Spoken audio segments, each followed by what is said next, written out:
মানি না মানবো না অবৈধ কমিটি মানি না মানবো না অবৈধ কমিটি মানি না মানবো না অবৈধ কমিটি আজকের আমরা একটা মিছিল নিয়ে আসছিলাম, তারা আমাদের মিছিল তারা দেয় নাই, দিবার দিছে না।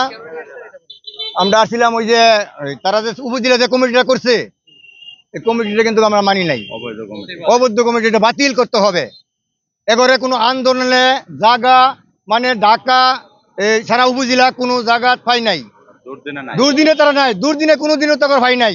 তারা এখন এই কমিটিটা দিছে যেন আমি 7 রঙেরতে বললাম, ভারপ্রাপ্ত সভাপতি হারুন রশিদ, তাকেও আমি কোনোদিন পাই নাই, তাকে আমরা চাই নাই। এই কমিটি বাতিল করিয়া নতুন কমিটি দিতে হবে।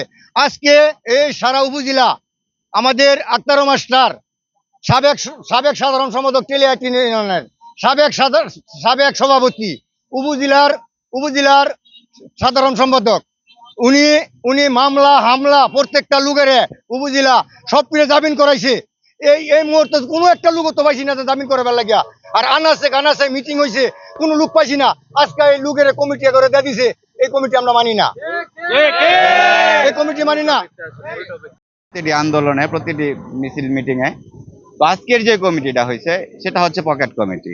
যে লোকের সদস্য সচিব বানানো হয়েছে, এই লোকের আমরা কোনোদিন দেখি নাই 2 জন লোক নিয়ে এই লোক কোনো প্রোগ্রামে যাইতে। যেদিন কমিটি দিছে ওই দিনও ওনা ওই প্রোগ্রামে ছিল না, মেডিকেল শুয়ে রয়েছে, ওনারে দিয়ে দিছে সদস্য সচিব। যারা রাজপথে থেকে সারাক্ষণ আন্দোলন সংগ্রাম করছে ওদের কোনো মূল্যায়ন নাই। শ্রীপুর উপজেলার মাঝে 8টা ইউনিয়ন, একটা পৌরসভা নিয়ে গঠিত, কিন্তু আমাদের যে কমিটিটা দেওয়া হয়েছে সমস্ত লোক পৌরসভা থেকে আসছে। আমার প্রশ্ন হলো, এই পৌরসভায় বসে কি সারা উপজেলা নিয়ন্ত্রণ করবে? উপজেলায় কি কোনো নেতৃত্ব দেওয়ার মতো কোনো লোক নাই? আর জনাকে সদস্য সচিব দেওয়া হয়েছে, ওনাকে তো কোনো বিগত আন্দোলন সংগ্রামে তো তাকে কোনোদিনও পাওয়া যায় নাই, মামলা নাই। আজকে যারা আছে প্রত্যন্ত অঞ্চল থেকে জিজ্ঞাসা করবে ওনাকে কয়জন চিনে, কতটুকু গ্রহণযোগ্যতা আছে। পৌরতে যে কমিটিটা হয়েছে বিগত দিনে তারাই ছিল, এবং উপজেলা যে কমিটিটা হয়েছে একটি উপজেলা নেতৃকর্মী এই কমিটিতে ছিল নাই। কেন এই কমিটিটা পকেট কমিটি হয়েছে? আমি বলতে চাই, এই দূর সময় 17 বছরের বিগত দিনে যে নেতা আমাদেরকে বট গাছে ছায়ের মধ্যে রেখেছিল সে আক্তারুল মাস্টার।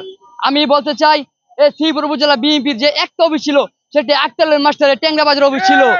আমি বলতে চাই, এই বিগত দিনে যিনি এই করোনা মহামারীর ভাইরাসের সময় সকল নেতৃবৃন্দকে আক্তার মাস্টার দেখে রেখেছিল। আমি বলতে চাই, সে আক্তারুল মাস্টার যারা জেল কাটছে, হামলা মামলা যে সকল ফ্যামিলি নেতৃকর্মীদের খুঁজ রেখেছিল সে আক্তার মাস্টার।